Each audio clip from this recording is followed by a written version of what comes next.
días a todos los que se han conectado hoy sábado por la mañana.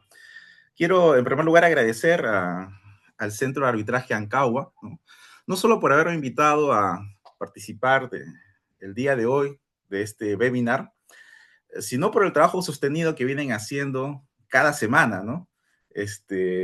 Manteniendo, impulsando esta plataforma que nos permite a todos los que tenemos o ejercemos alguna labor relacionada con el arbitraje, los procesos judiciales, ¿no? La resolución de conflictos en general, nos permite intercambiar ideas, ¿no? Escuchar las experiencias de nuestros colegas, ¿no? Que pues muchas veces son distintas, diferentes, ¿no? A las nuestras, y digamos, permitiendo poner todas las cartas sobre la mesa, pues permite que cada uno de nosotros se enriquezca, ¿no? Así que muchas gracias. Para mí es un gusto estar aquí esta mañana. Con tu venia, Alex, voy a presentar, o proyectar, perdón, Claro que sí, una Johan. breve presentación. Sí, perfecto. Deme un segundo nada más.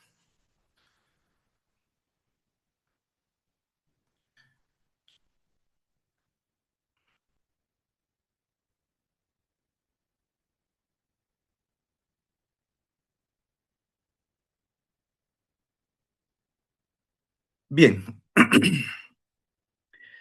El día de hoy vamos a hablar brevemente, porque estoy seguro que todos los presentes tienen experiencia en, digamos, la idea de, y en el ejercicio de, y en el entendimiento de las pericias técnicas, ¿no? Quiero, digamos, ser breve y compartir algunas ideas que, digamos, tienen más que nada un índole histórico, y que, digamos, va a ayudarme a intentar hacer más bien una reflexión general, teórica, y repito, histórica, de lo que es el rol del experto en la resolución de conflictos. Quienes han visto, digamos, el flyer o la promoción de este webinar durante la semana, seguramente se habrán preguntado, claro, ¿qué puede un abogado, puesto que quien les habla es abogado, ¿no? ¿Qué podría un abogado, digamos, hablarnos sobre el rol del experto técnico, ¿no? Claro, un abogado no es experto técnico, ¿no? No puede ser experto técnico, ¿no? Podría ser experto legal, que es también, digamos, una forma de pericia muy utilizada actualmente, pero de ninguna manera un experto técnico, ¿no? Pero seguramente para quienes hicieron esa pregunta inicial, debieron haber pensado también casi inmediatamente sobre la base de su experiencia en arbitrajes tanto judiciales como arbitrales, ¿no? En los que se ha presentado y sustentado una pericia técnica, debieron haber pensado también, claro, en el fondo, el experto técnico no es un actor aislado en el proceso de resolución de conflictos, ¿no? Está condicionado, quizás incluso muy condicionado, en primer lugar obviamente, por la controversia, ¿no? Por el fondo de la controversia concreta sobre la cual tiene que pronunciarse, ¿no? Pero también por su interacción con el resto de actores que participan en el proceso de resolución de conflictos, ¿no? Esta, digamos, interacción que se da con el juez de la causa o árbitro, si es que estamos en un arbitraje, ¿no? Una interacción con los abogados de las partes, ¿no? Y una interacción con las partes mismas, ¿no? Y durante, digamos, las diferentes etapas del proceso, quizás aquella en donde esta interacción se hace más evidente, más intensa, como ustedes sabrán, es fundamentalmente la audiencia de pruebas, ¿no? En la audiencia de pruebas, pues se pueden actuar, digamos, eh, testimonios, ¿no? Se pueden actuar pericias no técnicas, ¿no? Como las pericias legales, ¿no? Todas las cuales son muy importantes y relevantes, ¿no? Pero yo siempre he creído, y esto quizás es más una opinión personal, algo subjetiva, que al menos en los arbitrajes con alto componente técnico, por ejemplo, los arbitrajes de construcción, ¿no? eh, el, digamos, el diálogo que yo espero con más expectativas, ¿no? y que me parece el más importante, si se quiere, sin desmerecer, ojo, la importancia del resto de pruebas, ¿no? Es el diálogo que se establece entre el abogado y el experto técnico, ¿no? Porque ese diálogo parece a primera vista inverosímil, ¿no? Tenemos un abogado no técnico haciéndole preguntas a un técnico que no es abogado. Y claro, a pesar de que parece inverosímil, en realidad funciona, ¿no? Y funciona muchas veces bastante bien. Es cierto que también que algunas veces se establece una especie de diálogo de sordos, ¿no? Una situación pues que no favorece ni a la parte que está haciendo las preguntas, ni a la parte que está respondiéndolas, ¿no? Pero la mayoría de las veces, en mi experiencia, ¿no? De ese diálogo en principio inverosímil, es posible sacar varias conclusiones útiles, ¿no? Muchas veces más a favor de una parte que otra, ¿no? Porque es un diálogo tenso, es un diálogo en el que el experto de alguna forma se ve expuesta a las eventuales falencias que pudiera tener su informe técnico, ¿no? O más bien, si es que ese informe es bastante sólido, más bien sale airoso, ¿no? De las preguntas que los abogados le hacen, ¿no? En el contrainterrogatorio, ¿no? Entonces, eh, esta interacción entre abogados y técnicos, claro, aunque me parece, repito, desde una postura bastante subjetiva, es una opinión personal, aunque me parece la más interesante, digamos, en una audiencia, ¿no? No es la única, ¿no?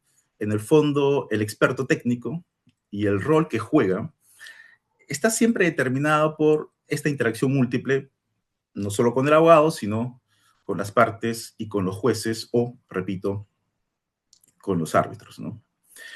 Eh, ¿Qué es este rol, no? En el fondo, yo creo que, y seguramente aquí todos tenemos experiencias diversas al respecto, ¿no?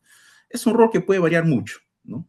Y el propósito, digamos, en los minutos que siguen de esta presentación, es intentar hacer una especie de, digamos, itinerario histórico, si se quiere, de algunos momentos que suelen ser, digamos, analizados, ¿no?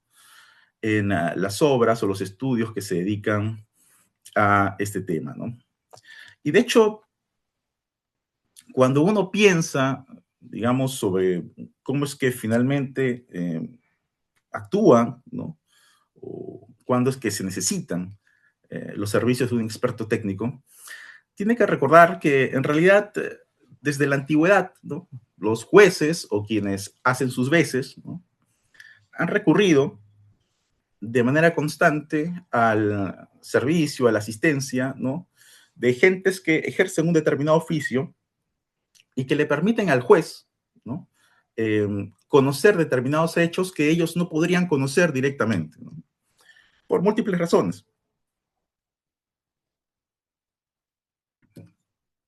Un ejemplo, quizás el más antiguo, que podemos encontrar a nivel de, digamos, del derecho, está en la antigua Roma, ¿no? Hay un, digamos, para quienes son abogados en este foro, ¿no? Seguramente lo que voy a decir no es nada nuevo. Eh, para los que no lo son, quizás sí es algo nuevo. Pero en la antigua Roma, sin perjuicio de que tuvo, pues, cientos de años, miles de años de existencia, ¿no? Hay un hito, digamos, en la historia jurídica que suele ser estudiado y estudiado y repetido de manera constante, que es el trabajo que hizo en el siglo VI, ¿no? Justiniano, para recopilar las normas existentes en el imperio, ¿no? Y dentro de unos trabajos de recopilación tenemos el digesto, ¿no? En el digesto existe esta norma muy interesante, ¿no? Por la cual se señalaba que para constatar el embarazo de una mujer, por ejemplo, ¿no? Se requerían 5 comadronas, ¿no? Eh, esta situación que parece no tener, digamos, ningún vínculo con, digamos, las pericias técnicas que se hacen en la actualidad, ¿no? Obviamente son épocas completamente distintas, ¿no?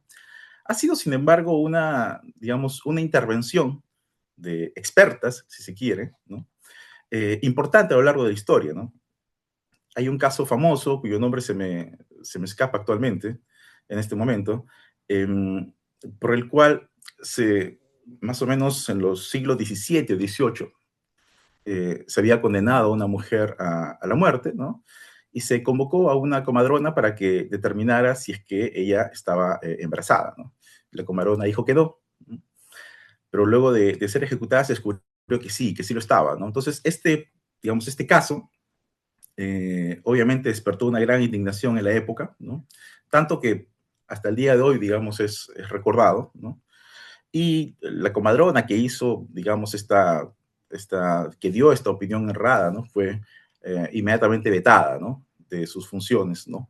Y no más llamada para hacer ese tipo de determinaciones, ¿no? Pero quizás, sin perjuicio de, digamos, de la importancia de este tipo de experiencias, ¿no? Sobre todo en la antigüedad, repito, en la antigua Roma también podemos encontrar otros tipos de, digamos, pericias técnicas, ¿no? Que se acercan un poco más a lo que nosotros hacemos en la actualidad, ¿no?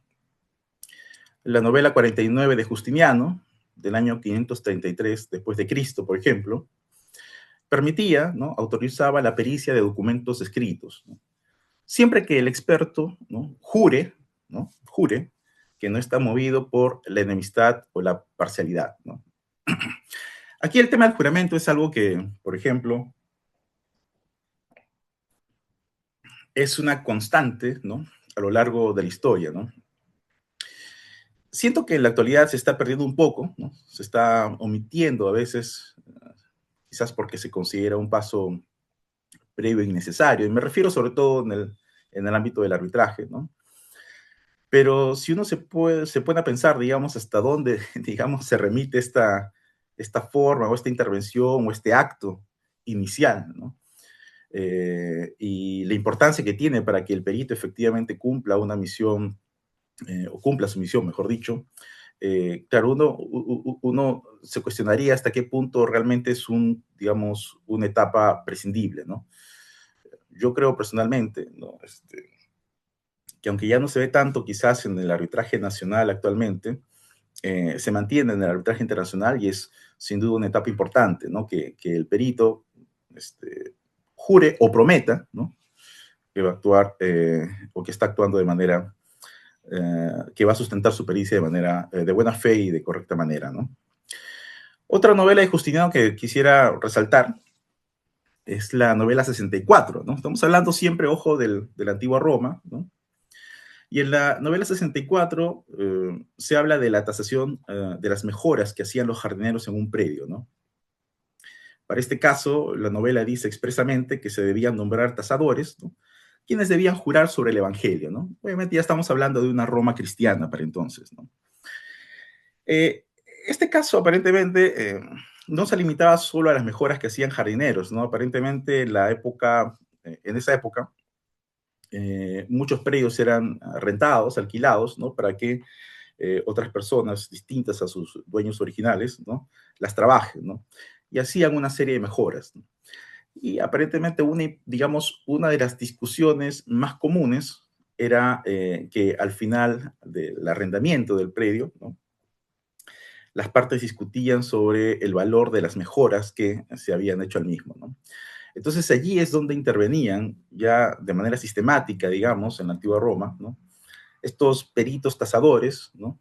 Que juraban sobre el Evangelio y que tenían la tarea de determinar los valores que estaban en discusión, ¿no? En términos generales, y esto también es importante decirlo, ¿no?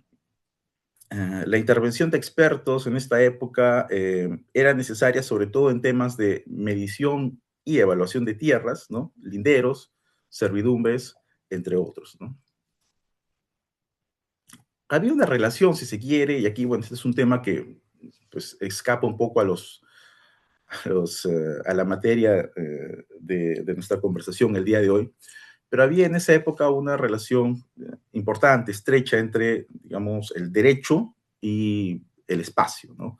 La noción de límites, la noción de fronteras incluso, ¿no? Y hay quienes dicen digamos, resumiendo eso, que había una relación estrecha entre el derecho y la geometría, ¿no? Lo cual se puede ver hasta ahora en el uso de ciertos términos, ¿no? Pero bueno, pasemos a la Edad Media, ¿no? En la Edad Media podemos encontrar también en estricto, digamos, esta forma de intervención de los expertos, ¿no? Eh, para temas de medición de tierras, ¿no? Era quizás, digamos, la forma de intervención o la necesidad por excelencia que se tenía de un experto, ¿no? La medición de tierras, ¿no? Hasta el siglo XVI o XVII, el experto era por lo general un artesano, ¿no? Un poseedor de un know-how adquirido por experiencia, a quien las gentes conocían y respetaban, ¿no? Era importante en muchas partes de Europa, no necesariamente en todas, pero sobre todo en Francia, ¿no? Era importante que el experto fuera local, ¿no? Los tribunales rechazaban designar expertos que procedían de lugares alejados, ¿no? Hay un ejemplo, en 1722, ¿no? El Parlamento de Rouen rechazó la nominación de una persona que vivía a 30 kilómetros de distancia, ¿no? Del lugar donde estaba ubicado el bien a ser tasado, ¿no? En favor de una persona que vivía en la misma localidad, ¿no? Aquí también, digamos, la importancia de que el experto fuera de la localidad eh, se debe en gran medida que en esa época, obviamente, pues no necesariamente todas las técnicas estaban uniformizadas, reglamentadas, ¿no? Reguladas, ¿no? Cada lugar tenía, por ejemplo, su propia unidad de medida, ¿no? Lo cual, pues, significaba que un experto extranjero, ¿no? O foráneo que fuese a hacer la evaluación o la medición de una determinada parcela o de un determinado bien, podría terminar, si es que desconocía las leyes, las costumbres, ¿no? Las medidas, las reglas del lugar, ¿no? Podía terminar emitiendo una opinión, ¿no? Que pues, no era comprensible para las partes, ¿no? O que no era ejecutable inmediatamente, ¿no? Entonces había obviamente digamos, una necesidad práctica, ¿no? Para que el experto fuera local, ¿no? Al menos, repito, en algunas partes de Europa, ¿no? Y también hubo casos, ¿no? Y esto tiene que ver un poco quizás con la informalidad, si se quiere, ¿no? De la época. Hubo casos en los que los tribunales nombraban peritos que no tenían en principio relación directa con un oficio, ¿no? Y aquí hay otro caso, en 1703, el Grand Conseil, ¿no? En Francia, designó a un abogado como experto para estimar el valor de los inmuebles de una orden religiosa, ¿no? Esto, por ejemplo, fue objeto de una contestación concreta.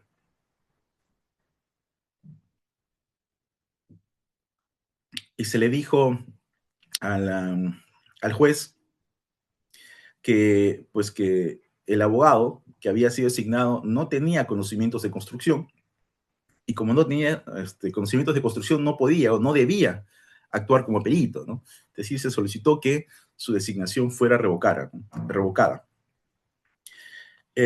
Curiosamente, lo que respondió el juez fue que este abogado tenía muchas propiedades, ¿no? Muchos predios, ¿no?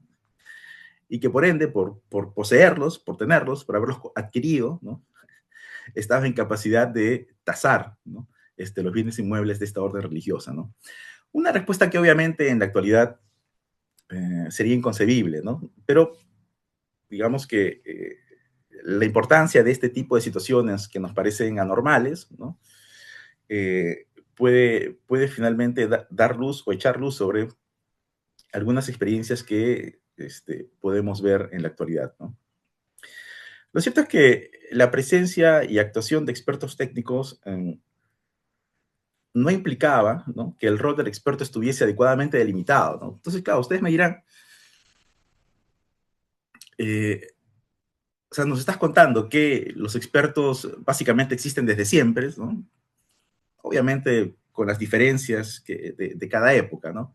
No podemos decir que es lo mismo las comadronas del siglo V después de Cristo que los expertos técnicos en la actualidad, ¿no? Expertos médicos, si se quiere, ¿no? Obviamente son cosas completamente distintas, ¿no? Pero si existían desde tanto tiempo atrás, ¿no? ¿Qué problemas podían haber, ¿no?, en su delimitación, ¿no? Finalmente, los casos que acabamos de mencionar, de alguna forma presuponen que esa delimitación, ¿no?, que esa determinación del rol del experto está clara, ¿no? Y sin embargo, a pesar de lo que pudiera parecer a primera vista, lo cierto es que los siglos XVI, XVII y XVIII, ¿no?, fueron muy importantes para, en realidad, terminar delimitando un rol que en la práctica se confundía mucho con el rol de testigo y con el rol de juez, ¿no? Y vamos a ver al final por qué esto es importante en la actualidad, ¿no? En realidad, el rol del experto no deja de seguir evolucionando.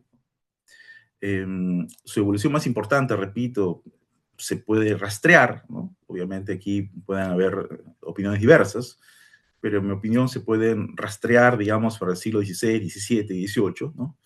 Pero eso no significa que en la actualidad, por ejemplo, ¿no?, ese rol no continúe variando, ¿no?, en función no solamente de los casos concretos, sino de, digamos, la introducción de nuevas instituciones, ¿no?, de nuevas experiencias en el ámbito del derecho a la construcción, por ejemplo, si es que nos ceñimos al tema de los arbitrajes de construcción, ¿no? Pero hablemos primero, ¿no?, ya que estamos hablando del pasado, hablemos primero de esta definición progresiva, ¿no?, en los siglos XVI, XVII y XVIII, ¿no? La primera distinción progresiva que me gustaría resaltar es la que se dio, perdón, entre experto y testigo, ¿no? Y aquí tenemos digamos, una ley también de origen francés, ¿no?, del siglo XVI, de 1579, para ser más exactos, ¿no?, la Ordonnance de Blois, ¿no?, que ordena que las estimaciones y valorizaciones, ¿no?, deben ser hechas por expertos, no por testigos de hecho, ¿no? Lo que ocurría en ese momento es que, si bien existían desde 1000 años antes la posibilidad de tasar tus bienes con un experto, una persona que conociera, tuviera el oficio, digamos, para ello, lo cierto es que, al parecer, en esa época, en muchas regiones, las personas, los privados, optaban por recurrir a testigos de hecho, ¿no? Testigos de hecho que se presentaban ante el juez y le decían al juez: yo he escuchado, ¿no?, a mí me dijeron, ¿no?, que este bien, ¿no?, valía tanto dinero, ¿no? Entonces, esta intervención de testigos de hecho, ¿no?, eh, en la determinación de ciertos valores o estimaciones, ¿no?, es lo que llevó a la emisión de esta ley en 1579, ¿no?, la cual dice lo siguiente, y lo cito textualmente porque creo que explica un poco de lo que acabamos de decir, ¿no? Dice: en todo asunto, esto decía la ley, ¿eh?, en todo asunto en el que se deba informar y dar prueba por testigos del valor de una cosa, las partes deberán convenir en gentes expertas, quienes, a falta de acuerdo, serán nombradas de oficio por los jueces para evaluar y estimar, así como dar razón de su estimación, ¿no? Aquí podemos ver, digamos, una clara opción legislativa, si se quiere, por que las intervenciones, ¿no?, o las valoraciones se hagan siempre por gentes expertas, ¿no? Eh, Rechazándose, digamos, de manera clara, indubitable, ¿no?, que estas sean hechas por, digamos, testigos de hecho, ¿no? Entonces aquí vemos una primera separación, ¿no?, que quizás ustedes me dirán, en virtud de los ejemplos que habíamos dado antes, en realidad ya existía, ¿no? Y es cierto, ya existía. O sea, es decir, uno podía decir: este es un experto de hecho, este es un experto, perdón, este es un testigo de hecho y este es un testigo experto, ¿no? Pero la delimitación clara, la separación,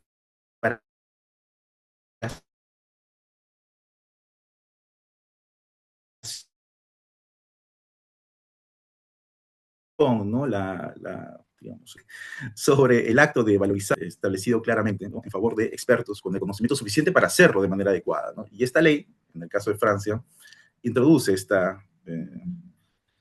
este monopolio, ¿no? Para el caso de valorizaciones y estimaciones, ¿no?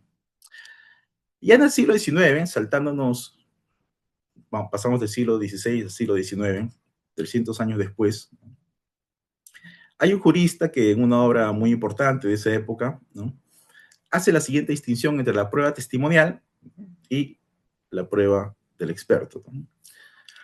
La prueba testimonial, dice Bonnier, tiene por objeto revivir, por así decirlo, el pasado. La pericia se concentra habitualmente en hechos presentes, con la misión de desnudar todos sus elementos. La pericia es como una lupa que agranda los objetos que le corresponde al juez examinar libremente para ver si las imágenes son nítidas, ¿no? Ya para el siglo XIX, sin perjuicio de la importancia que tuvo la Ordonnance de Blois en el siglo XVI, para el siglo XIX, perdón, ya existía, digamos, si no necesariamente siempre esta distinción, al menos en la conciencia de los juristas de la época, ya estaba clara, ¿no? Es decir, una cosa era la prueba testimonial, ¿no?, sobre hechos, ¿no?, y otra cosa era la pericia técnica. Sin embargo, ¿no?,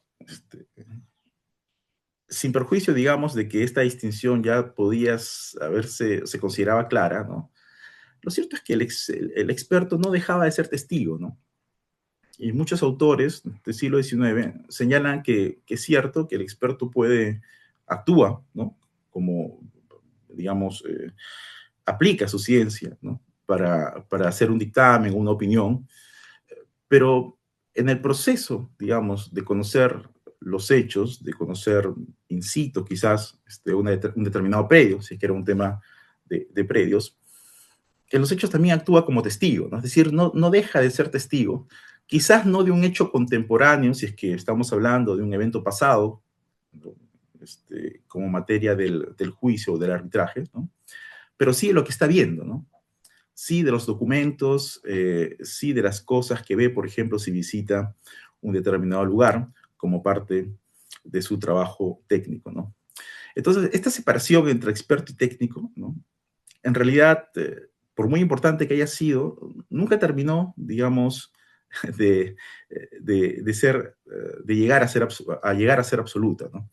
De hecho, por ejemplo, en el arbitraje internacional, ustedes sabrán, muchas veces a la pericia técnica se le llama witness expert, ¿no? Testigo experto, ¿no? Hasta el día de hoy, ¿no? Claro, eso tiene otra explicación en realidad propia digamos, de la evolución anglosajona del derecho, de las pericias, ¿no? Pero igual, digamos, en el fondo, ¿no?, la supervivencia de este vocablo, ¿no?, de esta expresión, ¿no?, pues creo que a todos nos llama la atención, o nos remite, digamos, ¿no?, a una cercanía, ¿no?, que obviamente en la actualidad no llega a tener la intensidad que tuvo hace 300 años, pero una cercanía que se mantiene a pesar de todo, ¿no? Pero quizás la distinción más importante, ¿no?, progresiva, que se fue dando en esos siglos, es la que se dio, perdón, entre el experto y el juez, ¿no?, que también son roles que en algún momento eh, pudieron equipararse, ¿no?, al menos en determinadas circunstancias, ¿no? Tenemos, por ejemplo, sobre todo en el siglo XIX, cuando el rol del experto, digamos, o mejor dicho, las competencias que se fueron pidiendo del experto fueron cambiando, fueron profesionalizándose, ¿no? Vemos que llega con eso también algunas diferencias importantes, ¿no? Y la primera diferencia importante que se establece entre el experto y el juez, de manera clara, ¿no?, es que ejercen funciones distintas, ¿no? Para el siglo XIX el consenso es que el experto da una opinión, mientras que el juez ejerce la función de juzgar, ¿no? Y de hecho, en la cita que acabamos de ver en la diapositiva anterior, ¿no?, de Bonnier, ¿no?,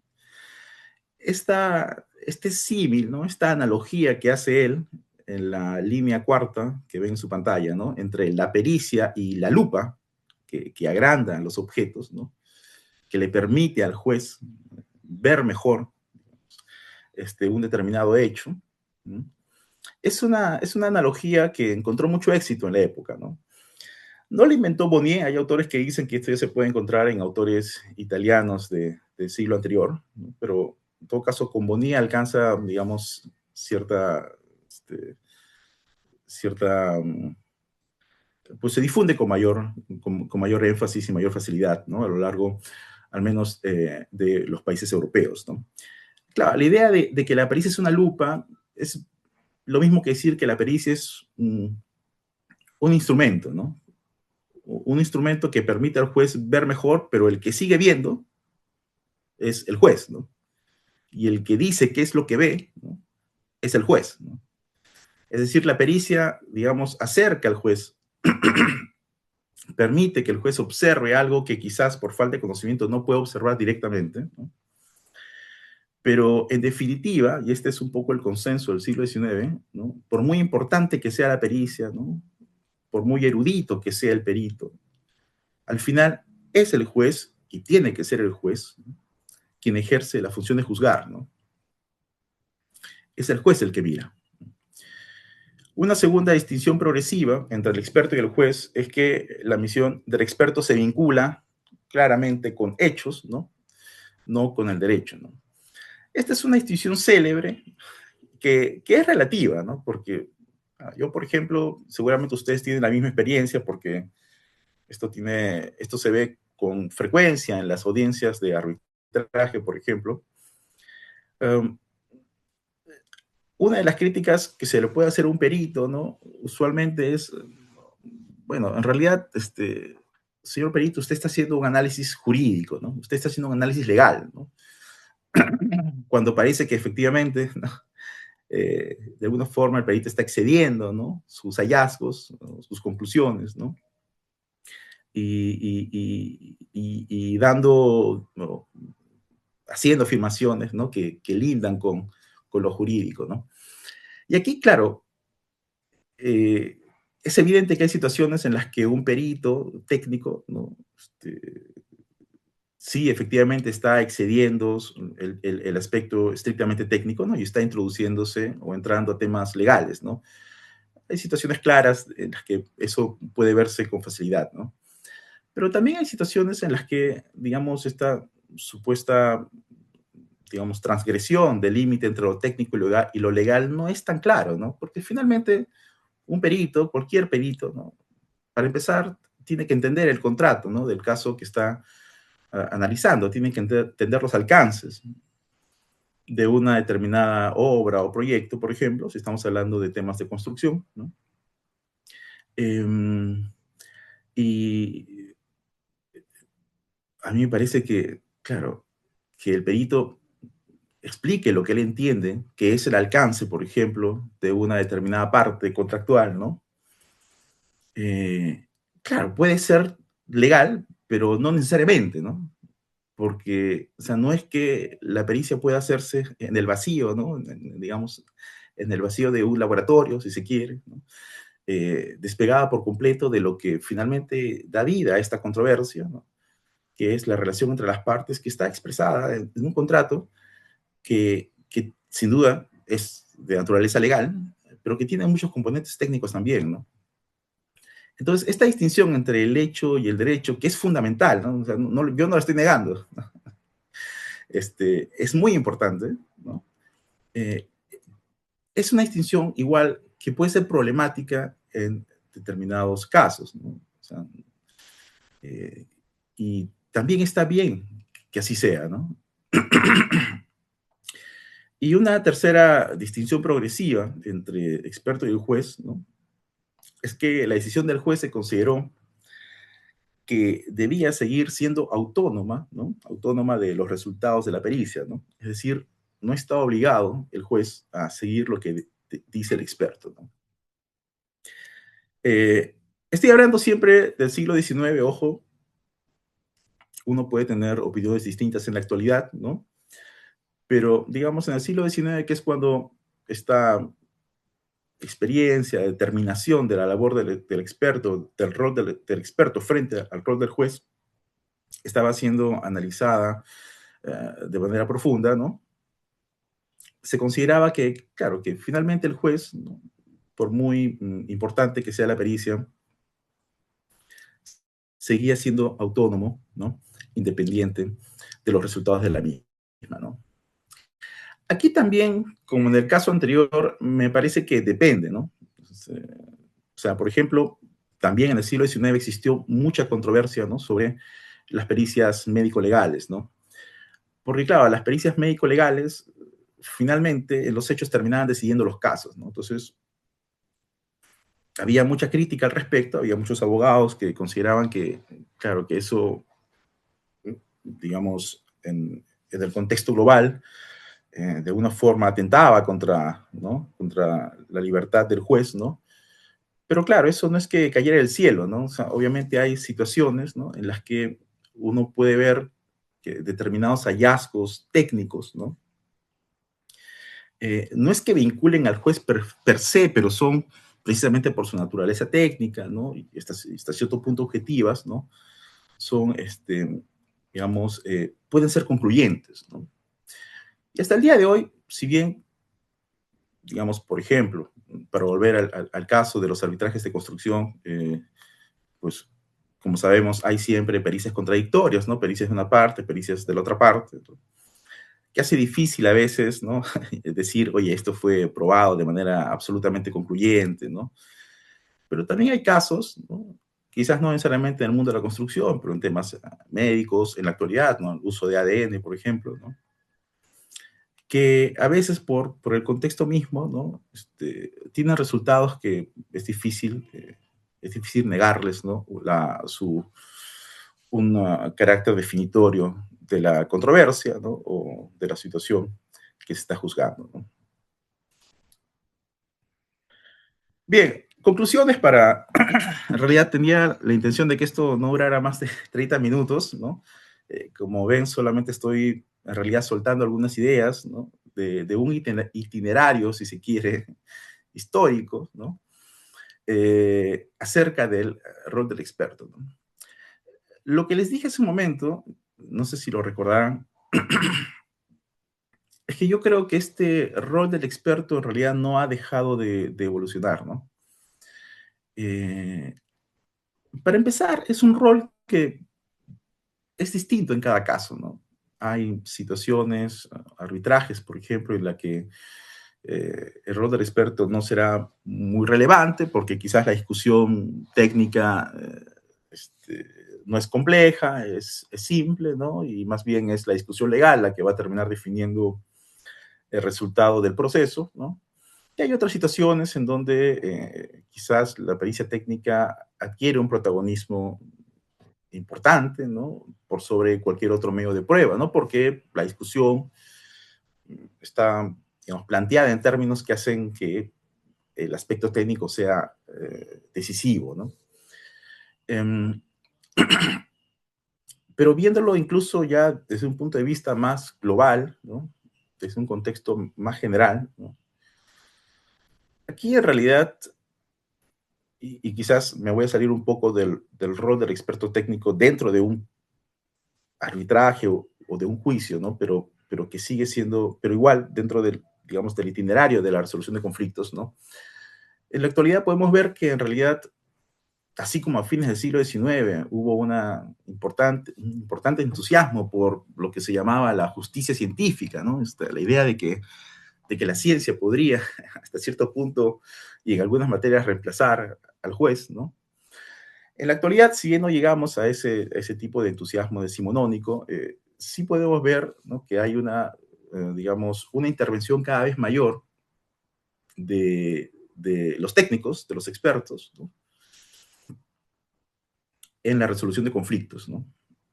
Cuando yo empecé a hacer arbitrajes de construcción en el año 2012, más o menos, eh, yo siento que no había tantas pericias técnicas en los arbitrajes como las que vemos en la actualidad, ¿no? Es decir, siento que ahora hay más expertos disponibles para empezar, ¿no? quizás yo no los conocía en el 2012 y sí estaban también allí, pero, y esto que es más una opinión personal y subjetiva que otra cosa, ¿no? Pero yo siento que el 2012, por ejemplo, cuando yo empezaba a hacer arbitrajes de construcción, mmm, eh, el aspecto técnico era importante, pero no estaba tan difundido como en la actualidad, ¿no? Y experiencias como los dispute boards, por ejemplo, eh, que vienen siendo muy utilizados desde hace algunos años, tanto en los contratos públicos como en los privados, ¿no? También nos habla, en el fondo, de esta interacción entre el experto, el testigo y el juez o adjudicador, si se quiere, ¿no? Porque claro, uno puede analizar el dispute board de muchas maneras, pero yo, por ejemplo, considero que una de las vías para analizarlo es que al intentar introducir, ¿no?, esta mirada experta durante la ejecución misma de un proyecto, de alguna forma se quiere convertir al experto técnico o al técnico, ¿no?, también en una suerte de testigo, ¿no? Alguien que vea in situ, alguien que vea con sus propios ojos, de manera contemporánea, el desarrollo de hechos, ¿no? Y también, por ejemplo, en los dispute boards, el experto, ¿no?, o el rol del experto, del técnico, ¿no?, se acerca también al rol del juez, ¿no? Pues sabemos que un dispute board o una junta de resolución de disputas emite también decisiones, ¿no? No son decisiones con valor de cosa juzgada como las que emite un juez o un árbitro, sí, claro, pero sin perjuicio de esa distinción que es importante, ¿no? Lo cierto es que parece que hubiese, digamos, en la introducción de algunas experiencias nuevas, porque el dispute board es una experiencia relativamente nueva, ¿no?, una nueva evolución del rol del técnico, ¿no?, que termina modificando la interacción que se había establecido hace 100 años, por lo menos, ¿no? Eh, eh, en su interacción, repito, con los testigos y con los jueces, ¿no? Mm, no creo que sea una mala evolución, ¿no? Al contrario, todo depende finalmente de cómo es que se actúa en los hechos, ¿no? Eh, pero en el fondo, eh, los últimos 10, 15 años en Perú, ¿no?, para no entrar al plano global, ¿no?, ha habido una modificación importante, ¿no? Y siento que se han difuminado un poco las fronteras, ¿no?, entre lo técnico y lo legal, entre el hecho y el derecho, ¿no? Y quizás el laboratorio por excelencia de esa difuminación se dé en el marco de los dispute boards o juntas de prevención y resolución de conflictos, ¿no? Es una impresión, no sé hasta qué punto podría justificar esto, sustentarlo académicamente, pero en todo caso dejo ahí la duda y desde luego quedo atento a cualquier pregunta que pueda tener, bueno, más que nada para conversar, puesto que estoy seguro que las personas que me están escuchando tienen tanta o más experiencia que quien les habla en estas materias. Muchas gracias. Doctor César, le agradecemos bastante por la excelente presentación del tema en el cual estábamos tratando el día de hoy. Para mí en lo particular ha sido bastante interesante ver cómo todo el trayecto histórico nos ha dado a entender que los expertos siempre han estado presentes de una manera u otra y que han ayudado a que podamos llegar a quizá algunos resultados o algunas exposiciones de diferentes maneras. Para lo cual, como se comentaba, doy el paso quizá a algunas personas que se encuentren en la sala que quizá quieran realizar alguna pregunta al doctor, pueden levantar la mano. Ahí tengo al ingeniero Alberto Llave. Le doy el paso, ingeniero, para que pueda realizar la pregunta, por favor. Muchas gracias. Muchas gracias, doctor Sanabria. Muy interesante el recuento histórico que ha hecho, sumamente ilustrativo. Gracias, Ancagua, también por organizar siempre en los sábados estos valiosísimos encuentros técnicos que nos enriquecen mucho. Quería preguntarle, doctor, ¿qué experiencia tiene en los casos en que se presentan peritajes disímiles y tienen que decidir los árbitros? aparentemente bien sustentados ambos, pero sin embargo llegan a conclusiones totalmente diferentes. ¿Qué alternativas tienen los árbitros? ¿Qué experiencias tiene usted de otros sistemas que se hayan utilizado en el Perú? Gracias. Sí, muchas gracias, ingeniero Llave, por su pregunta. Es una pregunta muy difícil. Es una pregunta difícil porque, o sea, claro, porque involucra muchos temas a la vez, ¿no? El primer tema es el derecho de las partes a la contradicción, ¿no? Es decir, yo no conozco un perito de parte que que someta un informe que es contrario a los intereses de la parte que la ha contratado, ¿no? O sea, y con esto no estoy diciendo ¿cómo se llama? Que estén actuando mal ni nada por el estilo, al contrario, porque son documentos que tienen que estar sustentados y vienen sustentados, ¿no? Entonces, salvo que se trate de un perito que quizás no ha tenido el tiempo para desarrollar bien sus ideas, pero por lo general yo he visto en arbitrajes dos pericias que dicen absolutamente lo contrario, ¿no? Pero cada uno con un sustento técnico, ¿no? Sobre hechos, ¿no? Bastante solvente, ¿no? Eh, entonces no es tan fácil como decir, no, acá hay alguien que me está engañando, ¿no? Digamos que es más complejo que eso, ¿no? Entonces, el derecho a la contradicción es parte, digamos, de este proceso de presentación de pericias disímiles, ¿no? En un momento, y aquí me permito hacer otro recuento histórico y de ahí le respondo su pregunta, ingeniero, si me lo permite. En un momento determinado, también en el siglo XIX, ¿no? Más que nada para temas penales, ¿no? Se decía, por ejemplo, ¿no? Que cuando el juez, temas criminales, repito, ¿no? Convocaba a un experto para que diera, ¿no? Una opinión sobre los hechos que habían sucedido, ¿no? eh, se entendió poco a poco que el acusado, ¿no? Tenía también el derecho a su vez de presentar a su propio perito, ¿no? Algo que ocurre ya en la actualidad sin ningún problema, ¿no? Es decir, que el acusado pues diga, señor juez, yo también quiero presentar una pericia, ¿no? Que más bien este, contradice lo que dice la pericia del perito nombrado por el juez, ¿no? Y claro, en esa época todavía se consideraba que la pericia, al menos en temas criminales, tenía que ser objetiva, ¿no? Es decir, tenía que haber un resultado, ¿no? Lo cual, claro, en muchos casos sí es así, pero en otros puede ser más complejo, ¿no? Entonces se preguntaron en esa época, ¿qué hacemos, no? Si tenemos un perito que dice A y un perito que dice B, ¿no? Y se llegó a a la conclusión de que lo mejor era tener un tercer perito, ¿no? Que de alguna forma desempatara, si se quiere, ¿no? Las pericias contradictorias, ¿no? Y un poco hubo una opción que tiene el árbitro si es que, digamos, no hace o no tiene la posibilidad de determinar exactamente, ¿no? Le parecen que las dos son lo suficientemente solventes, ¿no? Es nombrar a un perito de oficio, ¿no? Yo personalmente no lo recomiendo, más que nada porque en mi experiencia personal, las pericias de oficio, eh, pues, bueno, nuevamente, mi experiencia personal, he tenido dos o tres pericias de oficio en mi vida, ¿no? En los arbitrajes en los que he participado, ¿no? Y genera muchos problemas, a veces más problemas de los que resuelve, ¿no? Porque claro, allí se inicia como que un subproceso dentro del proceso, ¿no? Donde las partes desconfían mucho de los términos, ¿no? De la misión que se le da al perito, ¿no? De los documentos que se le da al perito de oficio, ¿no? Eh, y claro, cuando se nombra un perito de oficio luego de haberse trabajado ya pericias de cada parte, ¿no? Significa que el perito va a tener que revisar una cantidad de información que muchas veces puede ser enorme, ¿no? Y tienen un plazo muy corto para hacerlo, ¿no? Entonces, ¿qué tanto puede realmente meterse, ¿no? Y qué tanto va a dar una opinión, digamos, que esté sustentada efectivamente sobre todos los documentos, ¿no? Sobre todas las pericias que se han presentado. Es complejo, ¿no? Es complejo.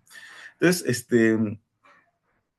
claro, para responder a su pregunta, la solución, digamos, más simple, si se quiere, ¿no? Del árbitro sería hacer esta pericia de oficio, ¿no? Que de alguna forma desempate, pero en los hechos es abrir una etapa procesal que puede complicar mucho las cosas, ¿no? Entonces, tiene sus pros y sus contras, ¿no? Ya depende de cada árbitro decidirlo, ¿no? Y segundo, quizás el momento por excelencia en el que uno puede ver las fortalezas o no de las pericias que están en contradicción, ¿no? Las pericias de la parte demandante, por ejemplo, y de la parte demandada, ¿no? Son las audiencias, ¿no? Las audiencias en las que, por eso hacía referencia al inicio a esta conversación inverosímil, entre comillas, ¿no? Que se da entre un abogado que interroga y un perito que responde a las preguntas, ¿no? Porque claro, del resultado de ese interrogatorio uno puede terminar convencido de que la pericia está muy bien hecha porque el perito respondió a todas las preguntas y fue solvente, ¿no? O por mucho que que la pericia esté bien hecha, digamos, sobre el papel, finalmente el abogado que hace el contrainterrogatorio consigue desnudar sus falencias, ¿no? Si es que las tiene. Y ahí los árbitros pueden darse cuenta también, ¿no? Claro, en el papel los dos estaban muy bien, pero finalmente en la audiencia me doy cuenta de que este perito no supo explicar cosas que debería ser capaz de explicar, ¿no? Entonces, yo esperaría tener una buena audiencia, digamos, esperaría a la audiencia, esperaría a ver cómo finalmente se desenvuelven en la audiencia, por eso es tan importante las audiencias en un arbitraje, ¿no? Digamos, someter a la pericia técnica a preguntas, ¿no? Y por otro lado, in extremis, sería la posibilidad de una pericia de oficio, ¿no? Un perito nombrado por los propios árbitros. No sé si respondí a su pregunta, ingeniero, pero es que es una pregunta compleja.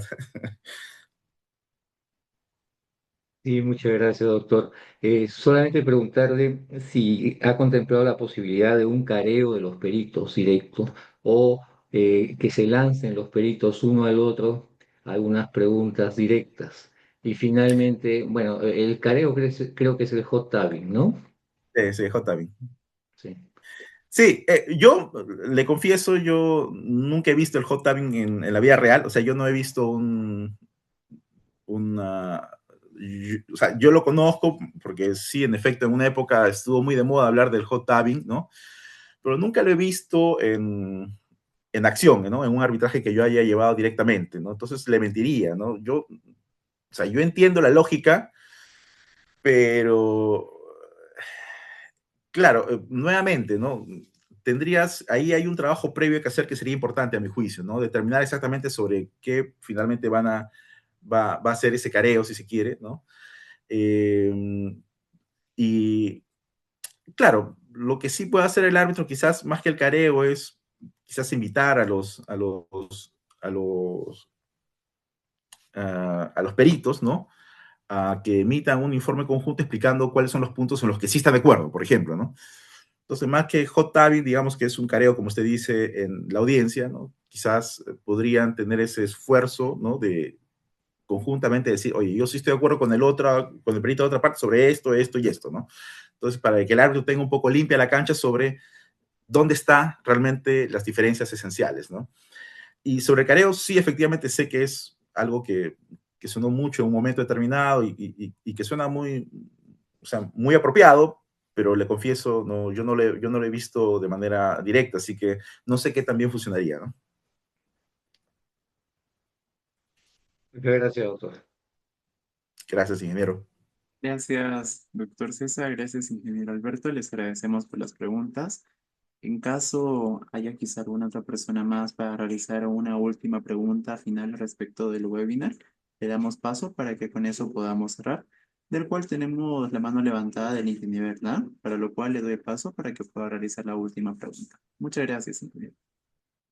Muchas gracias, Ancagua, muchas gracias, doctor, por la respuesta. Doctor, ha tocado un tema sobre todo de la época medieval, cuando se llevaban a cabo las construcciones. Yo tuve la oportunidad de ser JRD y conversamos ahí bastante sobre los temas del Partenón, las circunstancias que se presentaban, y hablaba justamente de lo que dice usted de los peritos, de los especialistas que fueron. Igual pasó con el tema de la Basílica de San Pedro. Mi consulta está, doctor, ¿qué tan factible o no factible, qué tan prudente o no prudente es ingresar perito dentro de la etapa contractual? Cuando, Ujú. por decirlo menos, hay situaciones que se detienen por inconsulta. La consulta no fue absuelta, el tema se da vuelta porque no hay quien verdaderamente sea el experto, dado que a veces no se convoca al experto en ese tema, en ese equipo, en esa situación, y tenga que dilucidar esa situación para poder continuar con la obra. Muchas gracias, doctor, por su respuesta. Gracias, ingeniero. Eh, a ver, usted me corrige si no entendí bien su pregunta. Claro, en realidad, en la actualidad, la tendencia es incorporar, ¿no?